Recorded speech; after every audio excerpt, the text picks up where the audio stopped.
Well, let's move on over now to the UFC side of things. This past weekend, Saturday night, UFC Fight Night, Rozenstruik versus Gaziev went down at the UFC Apex in Las Vegas, Nevada. And let's start with the headliners. Guys. Heavyweights, Jairzinho Rozenstruik gets it done over Shamil. And by the way, it's not Gaziev. They were saying Yeah, Gaziev, we were fucking up. Gaziev, or like Gaziev, or like it's basically almost like a silent E in there. Gaziev, like Fazeev. Yeah. So Rozenstruik TKOs Gaziev in the at the end of the fourth round, or really in between the fourth and fifth round. And Goddard was on this one. He was on the scene like fucking Dick Tracy. Yeah, he was. Between those rounds. And we'll get to that.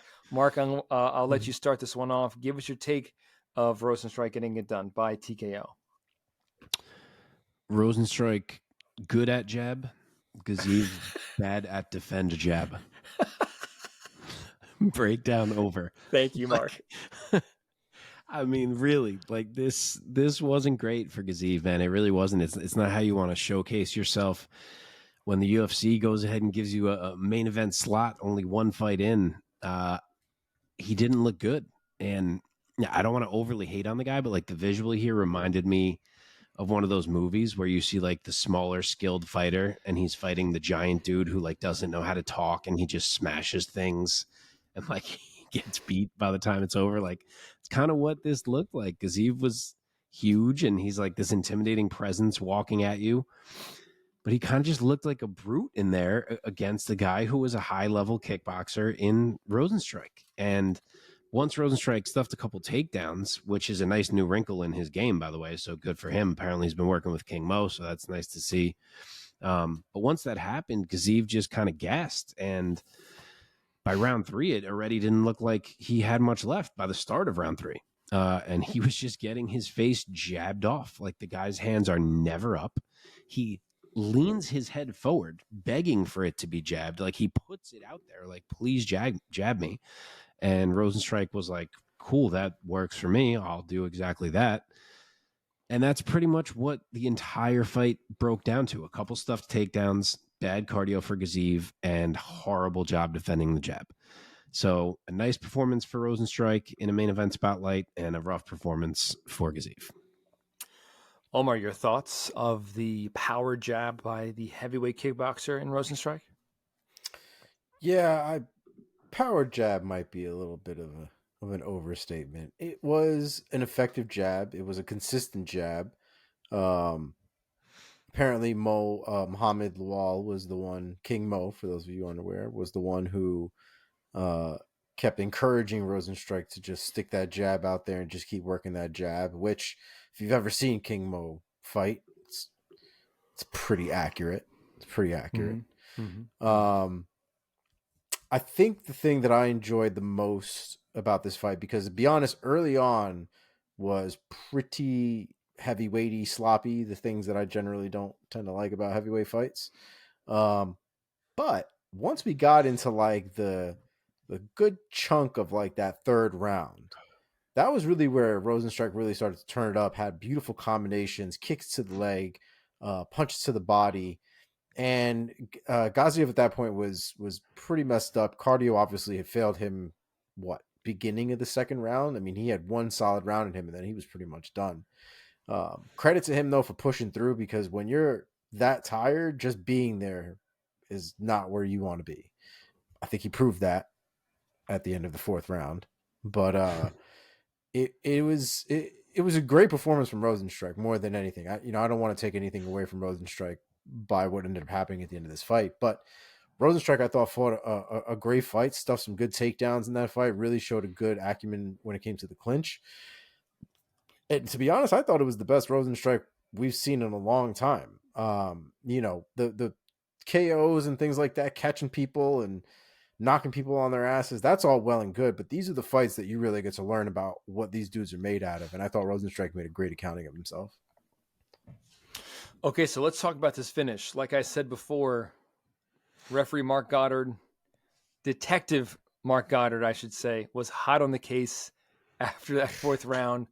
I believe the action was about to begin again, but they called like a timeout during the timeout, or like between. You know what I mean? There was just a lot of Because of of commotion. his eye. Yeah, And Mark Goddard, I wrote it down when I watched it. When I watched it back, I wrote down what he said. So I have this transcribed. He goes, "He's not telling me what he's saying to the corner. I want to." He goes, "I want to know." He doesn't say, "I want to know." He goes, "I want to know. I want to know what he's saying to that corner." That's my Mark Goddard impression. It's not bad. Dude, Mark Goddard, he is one of the best refs, man. This is why he's one of the best. Yes. He's so he is the captain of the fucking ship. It's his fucking ship, and both fighters and all the cornermen and all the doctors are on his ship. And man, he got the information he needed, and he made the decision that he needed to make. Omar, let me throw it over to you first. What are your thoughts of how that played out? I mean, I think when it comes to fighter safety, I think thank God for Mark Goddard, because it seems like Gaziev's corner was like, fuck you, get in there and fight. Well, I don't think you need an eye. I don't care what you're saying. Get your ass in there. Gaziev's like, he's on the floor. There's no chair. He's just squatted basically on the fence. Super, I mean, you could spell deterred all over his face. You know what I mean? Totally. Yeah. I mean, he was done. And he had already fought through seemingly 2 rounds that he couldn't have fought anyway. Like, he was done in the second round. His cardio was fucked. And 3 and 4 were just rough. I mean, they were just that he was there to get hit. And I think there was a part of him that knew that. And his corner's only advice was, you need to take him down. Yeah. You need to take him down. And guys, it's like, I fucking can't take him down. I've tried. Are you not watching? He said he couldn't see, and they were like, okay, we go to the takedown. It's like, have you watched any of this fight? It's not fucking working. It's not happening, bro. Go to it now. The later the fight that I have no energy doesn't mean I'm now going to get a takedown. It's not going to happen. As if he was going to be like, oh, now I can? Sweet. Thanks for the permission. I've been waiting. Why didn't you say this sooner to me? It got really bad towards the end of that fight. But the thing that I didn't like was the sketchiness from the corner. There is a line between encouraging your fighter and really knowing when your fighter is just done. Yeah. You can judge them all you want. You can, whatever, but it's done. You're not fighting in there. Those coaches need to ease it a little bit when it comes to that stuff. And thank God for Mark Goddard, because it seems like they were about to force that boy to go out there. I don't know if Gaziev would have actually went out there or not, but yeah, I wonder. They when I tell you, they were like, if he dies, he dies. Like, that's where his coaches were at that point. Yeah. So thank God for Mark Goddard. Yeah, props to Goddard, because you could see it, even if you couldn't understand it, you could see it just from Gaziev's face. That there was a back and forth happening where he was not agreeing with his corner. And I think Goddard was waiting to let it play out, to give the corner the chance to wave it off. And then as soon as they stood up and it hadn't happened, that's when he was like, timeout. Like, I need to know. So he really handled it perfectly. He gave them the chance, saw that they didn't take it, and then he was like, okay, we're getting to the bottom of this. Yeah. Because, I mean, if a fighter, I'm thinking of that girl, I don't know who it is, maybe you guys do, not too long ago, not too many years ago, a female fighter who was saying to her corner, I'm done. And they were like, no, you're not. Who is that? This was in the UFC. Wasn't that Aspen Ladd? Aspen Ladd, correct. Was it? That was Aspen Ladd, right? Was it? Or was Aspen Ladd when he was just screaming and cursing at her? That might have been it.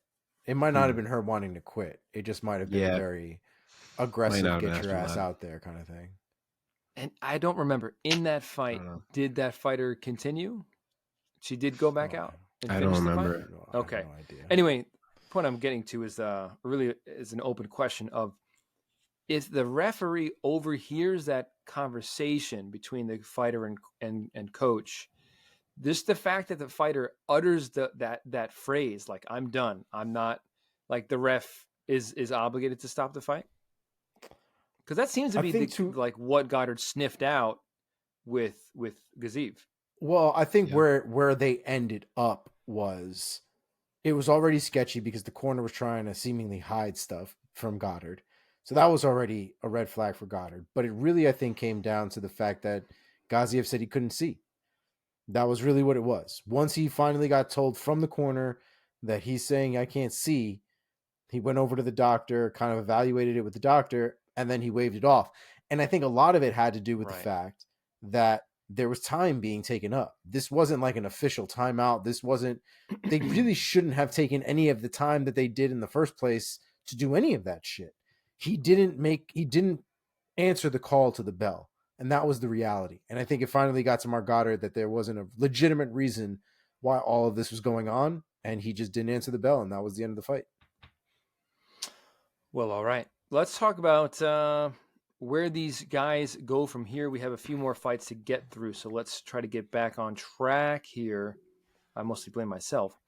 Let's see. Jairzinho Rozenstruik. He is back in the win column, and he's on the mic, and he calls out absolutely nobody. He's like, I'm tired. I'm gonna go. And then he's like, oh, but anybody who wants it, come get it. So, Yeah. Mark, if you were the matchmaker, what would you want to? What kind of matchup would you want to put Rozenstruik in next? I mean, as always, if I'm asked about a matchup for Derek Lewis or Jairzinho Rozenstruik, the answer is Derek Lewis or Jairzinho Rozenstruik. So that Still is hasn't what I happened. want. I'll give you one other since that seems to never happen, which is that we have this upcoming main event between Tai Tuivasa and Marcin Tybura. And I get it that some people may feel like, oh, Rozenstruik deserves a bigger jump than that, or like the winner of Tai and Tybura deserves a bigger jump than that. But that next level of heavyweight is like so much above where they're at right now that I feel like they all need like 2 wins to get there. So Rozenstruik just got 1. Whoever wins that fight is going to get 1. And then I say pair them up and then someone really breaks through to a big opportunity. Like it. Omar, any other thoughts? For me, it's Derek Lewis. I think the fact that they haven't fought yet is crazy. It's crazy. That is, man. That is. What's the promotion doing? What are they doing? Yep. By the way, just for the record, Rozenstruik improves to 14-5 as a pro and 8-5 in the UFC. His 13th victory by stoppage. And yeah, back in the win column after losing to Jailton Almeida back in May. Quickly, What's his record in the UFC? 8-5. 8-5. 8-5. All 5 of his career losses have been in the UFC. Fights, 13 fights in the UFC. Dude, I am seriously having a problem keeping track of how many fights these dudes have had in the UFC. Yeah, man. I mean, think about it. He fought like Overeem. He fought freaking Dos Santos? Am I thinking of the right person? Yeah, Dos Santos. Yeah, like he's been around for a minute. He has been. Okay, let's talk about Shamil Gaziev. Notably, his first loss in his pro career, now 12-1 as a pro, and now 1-1 in the UFC. Mark, what would you do with Gaziev next? I don't know. I guess the loser of Mo Usman and Michael Parkin. Like I know the guy was just in a main event, but he's not ranked. He hasn't really proven much. To give him most of these guys, it almost feels like the guy would be like, why would I have to fight Gaziev right now? So yeah, that's where I'll go. Okay. Omar, any thoughts before we move on to the co-main? I think at this point for me, I'd probably send him towards one of the Tafas. So spoilers, Junior Tafa just got his leg chewed out not too long ago. So he's out of his fight against Carl Williams. But because Junior and Justin Tafa are the same person, Justin Tafa will now be fighting in place of Junior Tafa. So like same, but different kind of thing. I wanted to go Justin Tafa for my choice here, but I saw that he just stepped into that fight. So I was like, I guess I can't. This is correct. Yes. I'm going to go with the loser of that fight. We need to make some kind of like quick video of interviewing UFC fans at a bar. And the title is like, are you a diehard or a casual? and show them a picture of one of the Taffas and be like, there are two brothers in the UFC. One is named Justin Taffa and one is named Junior. Which one is this? And show They them look the very picture. different from each other. So They it's do. actually, if you know them, it's actually not hard. I feel like if you see a still picture of them, it gets very difficult. Seeing them in Their person, faces are super different. I don't know about super different. Super different. I really think they bit are. of an exaggeration. Justin's is that typical, like, New Zealand, Samoan, Islander face. And I feel like Junior's is not so much those same characteristics. He has the exact same characteristics. He just looks junior-ish. Just looks younger. That's all. Just looks like Justin 10 years ago. That's all that is. I'm looking at their pictures right now. And virtually identical, Mike. No, they're not. Aren't I right, Mike? Justin is like a thicker guy. Yes. With a block head. Yeah. And it won't help. It won't do anyone any favors that their names both start with J. That's just cruel. No, it doesn't. Justin it also doesn't help that they have like Mark the same Hunt facial than he hair. does Junior Taffa. What's that? Justin looks more like Mark Hunt than he does Junior Taffa. Yes. You're so right. You're so right. That's what it is right there, man. Oh, I think if Junior didn't have that goddamn mullet, I think things would be a little bit easier. Okay. Here's a picture I found on Google where they're standing together. The two of them are standing together. And sure, they look like brothers. Like yeah, these are brothers. Sure. Yes, they are. But they do look very different. We are having a lot of sidebars in this show for a show too that many, has man. A million too things. Fucking many. Let's get on the horse and really real quick. And I just want to ask: are we only matching up winners here and out for time's sake? Sure. Okay. Back on the horse. Here we go. Co-main event. Vitor Petrino gets the decision win over Tyson Pedro. Umar, give us your take on how this fight played out. This played out as sad as it could. You got to give credit to Petrino, man. It looks uncomfortable to be in there with him, man. He is very well rounded, very powerful. The grappling that's the kind of grappling you dread, man. The kind that just essentially makes you have to survive. You can't even fight in those kind of situations. You just have to try not to die. And that went on forever. So you got to give credit to Petrino, man. And, I think the thing that sucks the most is that's the fight that Tyson Pedro is going out on. Obviously, he retired after the fight and put his gloves down. And, it wasn't even it wasn't a great performance from him. It was very underwhelming from him. And a lot of it had to do with nullification from Petrino. But, it's a heartbreak. It's a heartbreak. We've obviously been Tyson Pedro fans for a while. We've seen the potential that he has, but he came up real short in his last couple fights. And even in this one, he looked broken early. Mark, your thoughts? Yeah, this was the direct opposite of what I expected from this fight. There was just a lot more respect, I guess, from each guy to the other than I think the fans were hoping for. I thought we were going to get a high-paced car crash type fight, and instead we got a mid-paced and sometimes low-paced spar style of fight.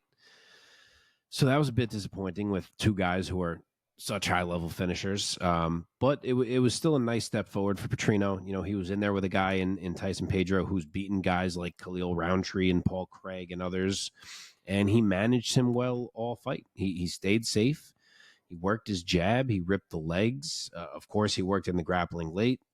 It's nothing dominant, but it's still a nice step forward to be able to fight a smart, well-rounded fight against a Tyson Pedro. And then we find out the unique career of Tyson Pedro has come to an end already. I can't help but feel like there was a higher level untapped when it comes to him. But he said he wants to be at home with his daughter and can't hate on him for that. So good for him. Wish him the best. And Petrino keeps moving up, 4-0 in the UFC. And I'm sure not a guy that a lot of guys are like itching to fight right now. Yeah, it's true. So Tyson Pedro retires, finishes his pro career 10-5. He joined the UFC in 2016 after going only 4-0 as a pro. And by the way, he started his UFC career, started it out with a first-round submission victory over Khalil Roundtree. Yep. And he finishes his UFC career 6-5 in the UFC. But let's focus on the winner here now with Petrino. Stays undefeated, now 11-0 as a pro, 4-0 in the UFC, as Mark just said. Only his third career win by decision. Omar, if you were the matchmaker, light heavyweight, what's next for Vitor Petrino? Well, Vitor Petrino is not too far away, I would imagine, from the area of Carlos Ulberg. And I would think that the loser of Menefield and Ulberg might be a good fight. That fight would be crazy. Mark, your thoughts? That would be crazy. I will go Dustin Jacoby. He is coming off a loss. He's clinging to that number 15 ranking in the UFC's rankings right now. And I think that fight makes sense because the one knock on Petrino thus far is that maybe he's a little bit raw. So putting him across from a high-level technique guy, I think could be interesting to see how Petrino deals with that. Okay. Nice. Let's move on now to the flyweight division. Mokaev defeats Alex Perez by a unanimous decision. All three scorecards read 29-28 for the Englishman, Mokaev. Mark, start us off. Give us your take and your thoughts. Yeah, so Mokaev gets it done. The undefeated streak stays intact. He did have some nice moments with the hands, with the peek outs to reverse positions or take the back and scrambles. And of course, that one friggin' German suplex, which was incredible. But all in all, it wasn't that thrilling. And it's certainly not the performance you want when you're trying to leapfrog a division for this title shot at UFC 301 that's, being dangled out there. Perez stood up to him in the wrestling, and he really wasn't sure how he wanted to adapt in that fight once he saw that was the case. And he's going to have to work on that. And on top of that, he didn't really do well with getting backed up either. At any time Perez got him anywhere near the cage, it was just an auto shoot. And someone is going to time a knee there. I couldn't believe that Perez wasn't timing anything. There was a fly flying past me. Even commentary was saying it. They were like, at this point, anytime he advances, it's just this auto drop down from Mokaev. Like, why not feint and try to time a knee? And Perez just wasn't doing that. So there were some definitely the most concerning signs, I would say, that we've seen from Mokaev at this point. He did win, in my opinion. He got round 1 and round 3.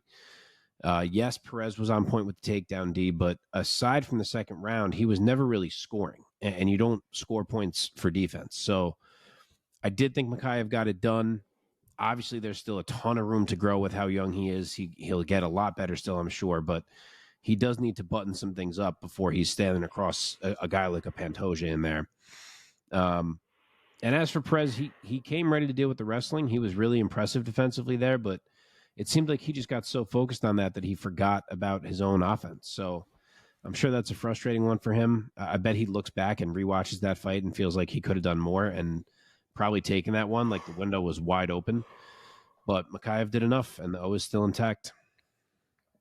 Omar, did you already say words about this? I'm sorry. I did not. Please say words. Mokaev was, I would have to agree with Mark. It was a little underwhelming from the hype that Mokaev had and all the kind of shit that Mokaev likes to talk. And I was actually really impressed with Alex Perez, to be honest. I did not see the takedown defense of Alex Perez being that on point. Strong hips, strong shots of his legs all the way back, really trying to keep as much away from Mokaev, throwing elbows inside of these clinch positions to try to deter Mokaev and obviously score some points and get some damage going and things like that. So I was really impressed with Alex Perez. I thought he did a lot better than I expected him to, especially because we haven't seen him in a little bit. Always having some kind of issue one way or the other. Yep. But, Mokaev got it done technically. I just think that I think everybody kind of expected there to be a little bit more domination and a little bit more I don't know. I don't know if finesse is really the word, but maybe know a what you more mean. technical fight. And I agree. You know what I mean? I do agree with that sentiment. Yeah. Mark, do you feel like Mokaev in this win has maybe not gained as much stock as he could have? Or maybe even lost a little? For sure, because as I alluded to, it was on the table. We are in this weird scenario where Pantoja is adamant about fighting on UFC 301 to the point that he is saying he will fight any top 20 fighter just to get on this card. So it was there because, as we talked about last week, yes, Royval just beat Moreno, but he also just lost to Pantoja. So, like, they're looking for someone else. And if Mokaev won this dominantly, it easily could have been him. And his name was coming out of Pantoja's mouth as well. So it was there for him. But that performance, him getting a title shot off that performance, I think feels worse than Royval getting a rematch already. So, Totally. yeah, I think he whiffed on it a little bit. And I get it that Albazi is hurt and won't be back soon enough, but I just think I'd still rather see like a Manel Kopp or even a Kai Kara France, considering everyone knows he beat Albazi and got screwed in that decision. So I think Mokaev might have missed it, man. So to me, I think maybe you go Mokaev and Royval. You know, of course, if one of them does get it, that changes. But if not, I think that's the fight to make. The good news is I love that fight anyway. Yeah. So yeah. It's a great fight. And a huge challenge for Mokaev. And I would say another step up after what was just his biggest win of his career, defeating Alex Perez. So Mokaev still undefeated, also obviously undefeated in the UFC, 6-0 in the UFC now. Only his fourth career win by decision. Still only 23 years old is Mokaev. So, Yep. Omar, what do you think is next for Mokaev? I don't know how long Kai Kara France is out, but I think that would be my choice. Okay. How do we get Demetrius Johnson to show up at UFC 301 and fight Pantoja? Like go. that would solve everything. Let's just make that one happen. Really would. That dude is making so much money from not fighting. Who can we? From his Twitch. From his Twitch streams, from his podcast now. Like, dude's making money. Let's trade Ben Askren back to one. Because he's also not fighting, so fair trade. Nobody wants Ben Askren, dog. Huh? Nobody wants Ben Askren. Nobody wants. Let's trade a heavyweight to fight Malkin. Fucking boom. Who can we There trade? you go. Pick it up. Yeah, Pick it up. who could we take from the shallowest fucking division in the UFC and throw him in Asia? Let's see. We are gonna take whom? I don't know. I can't find someone that I love as the choice. Like Tuivasa? Like the loser of Tuivasa and Tibera, and be like, "Hey, give us DJ. We'll give you this guy to fight Malkin." Why Listen, just send Derek Lewis over there. Or that.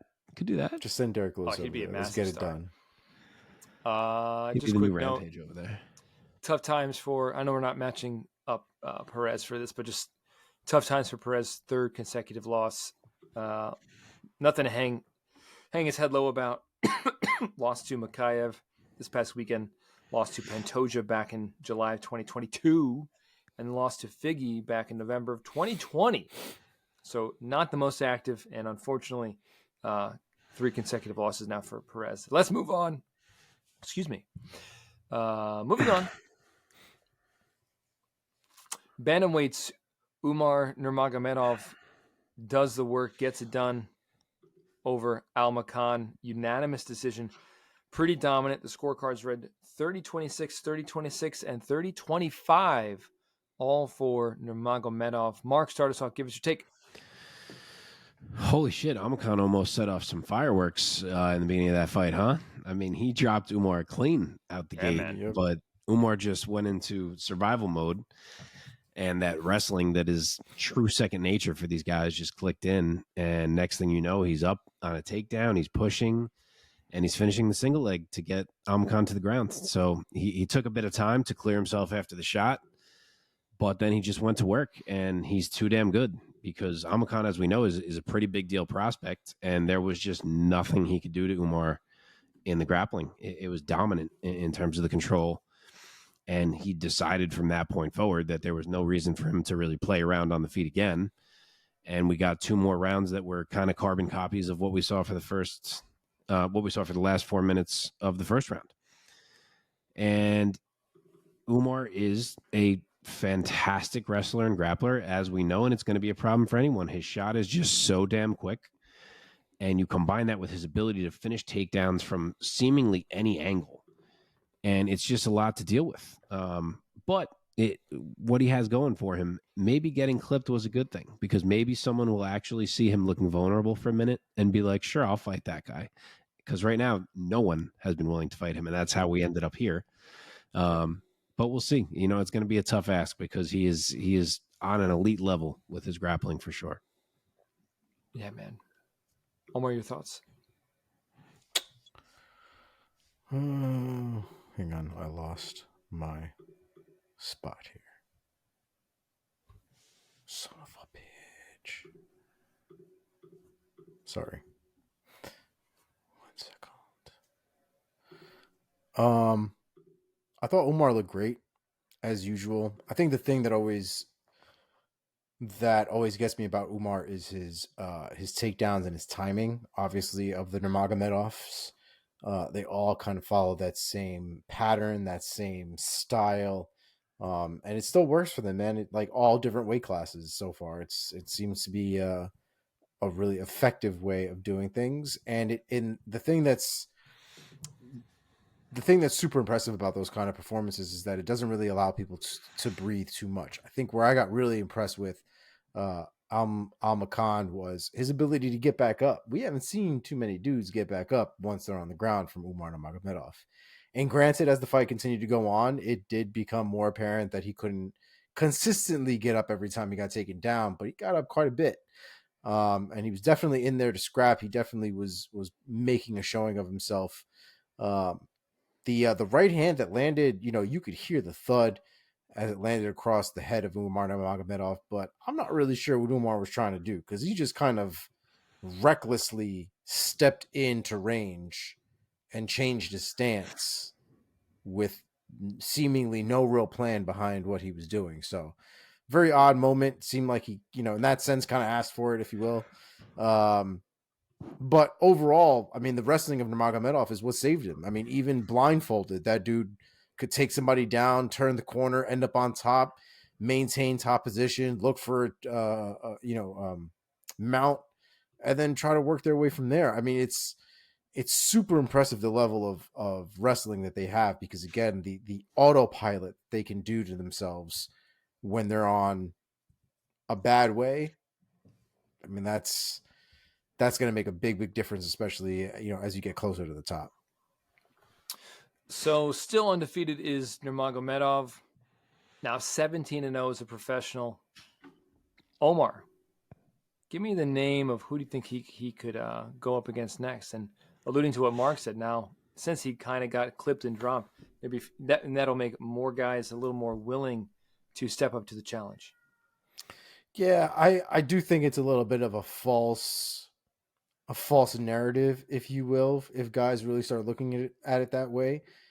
I think looking at it in a way that you've made one mistake in an entire fight that you were then dominant for the majority of it seems foolish. There's going to be a lot more to take care of in there than just trying to land a lucky right hand off of some bad footwork that I'm sure we won't see again from Nurmagomedov. So I hope nobody goes in there with that mentality, because they're probably just going to get smoked. But if we are going to go and get Nurmagomedov, somebody who I think will give him a real challenge and also some name value, I think Dominic Cruz might be the way to go in this situation. Oh, wow. Mark? My answer is Dominic Cruz. I would love to see Dom's mind try to figure out that puzzle. I get it that, the age factor is there, and maybe he doesn't figure it out at this point in his career, but I would still love to see him try. I just think that's a fun fight. If not him, if that's not realistic, then I'll say maybe the loser of this Petr Yan and Song Yadong fight from this Saturday coming up. But you never know what they're going to do, man, because of the last name. Like they could just go right back to him and Sandhagen. Like, you don't know how much they're going to try to skyrocket this guy. So it really could be anyone in these rankings. Dude, honestly, it could also even be Figueiredo at this point. Well, he's booked against Garbrandt. Could be the loser. But if he wins. Or the loser. Yeah, I guess either way. All right, Mike, keep moving. Okay. Last one we're going to talk about from this fight night card before we move on to all the other things. So Steve Erceg finishes Matt Danger Schnell. Schnell certainly was in danger. See what I did there? The end came at 26 seconds into the second round. Oh my goodness, only the second win by knockout for Steve Erceg's pro career, but my goodness, does his striking look very impressive. Mark, start us off here. Give us your take. These boys were going at it while this thing lasted. Erceg, you could tell, had the cleaner hands from jump. Yeah. At range, he definitely had an advantage, but Schnell's hands were quicker, and he was lunging in with some combos, and that speed really made round one a competitive round. Erceg did show some signs of what was to come by wobbling Schnell a couple times in the first, but holy hell, I don't know if anyone saw a one-shot walk-off knockout coming. A walk-off knockout at flyweight with the hands, like not a head kick, with the hands. It's not something that we really see at flyweight. But Erceg landed a right to the body, and it just put him in perfect position to kind of load up and come up with that left hand, and it landed as flush as can be. So that is a monster win for Steve Erceg. He's only 3-0 in the UFC at this point, but he is already, I would say, firmly in the mix of guys kind of hovering around this cloudy title picture. Umar, your thoughts? Yeah, I mean, the hands of Erceg I thought were fantastic. The combos from him were fantastic. Again, I thought Schnell would make it a little bit more chaotic. And he did. I guess he did. I thought he'd be more successful overall. But, that first round was as close to chaos as you get when it comes to that kind of stuff.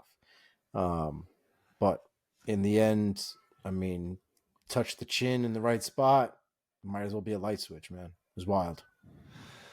Improves to 12-1, 11th straight pro win. Mark already said now 3-0 in the UFC.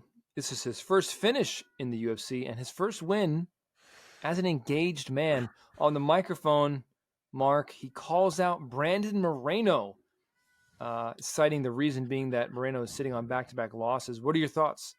I don't know if we're going to go that far. No. If I had to pick a name, I would probably say Mateusz Nicolau. But I will say, similar to what we just kind of talked about with Mokaev earlier, this flyweight division is absolutely all over the place. Like, if no one is available and Pantoja's insisting on being on this card, Steve Erceg might get a call like, hey, bud, we need you at 301. You're getting a title shot. Like, it's very all over the place right now. So it's hard to call what's going to happen for this guy. But if I got to pick a name, I'll say Nicolau.